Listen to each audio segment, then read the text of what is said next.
একদিন হযরত মহানবী সাল্লাল্লাহু আলাইহি সাল্লামকে ইহুদিরা প্রশ্ন করলেন যে আমরা আপনাকে তিনটা প্রশ্ন করবে, তিনটা প্রশ্নের জবাব যদি দিতে পারেন তাইলে আমরা নবীলা মানতে চিন্তা করব।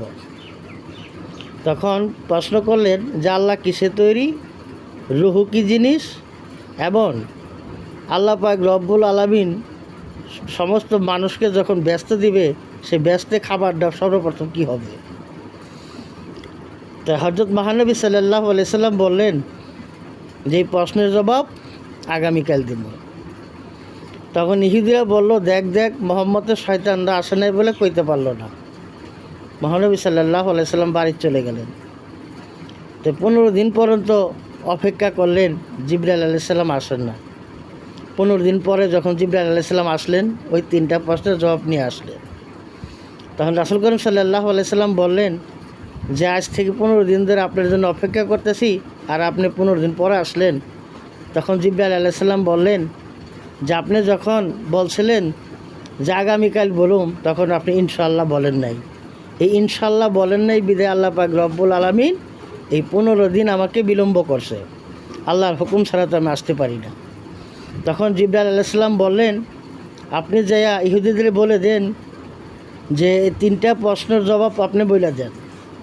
তখন ইহুদিদের বললেন যে প্রথম প্রশ্নের জবাব ছিল আল্লাহ কিসে তৈরি। তখন বললেন যে আল্লাহ পাক রব্বুল আলামিন মাতৃ গর্ভে জন্ম নেন নাই, পিতার অরসে জন্ম নেন নাই, আল্লাহ আপন কুদরতে তৈরি।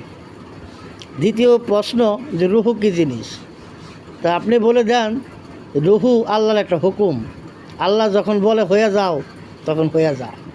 তৃতীয় প্রশ্ন যে সর্বপ্রথম ব্যস্তবাসীদের খাবার কি হবে, আপনি বলে দেন যে সর্বপ্রথম ব্যস্তবাসীদের যে খাবার দেওয়া হবে সে হলো একটা মাছের কলিজা, সেটা বাল্লা মাছ বলেই নির্ধারিত করা হয়েছে।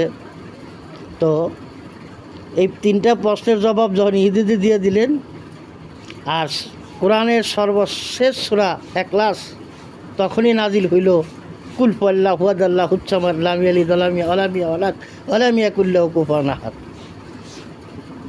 তো এইভাবে ইহুদিরা রাসূল করিম সাল্লাল্লাহু আলাইহি সাল্লামকে কষ্ট দিছে, নানান ধরনের প্রশ্ন করছে।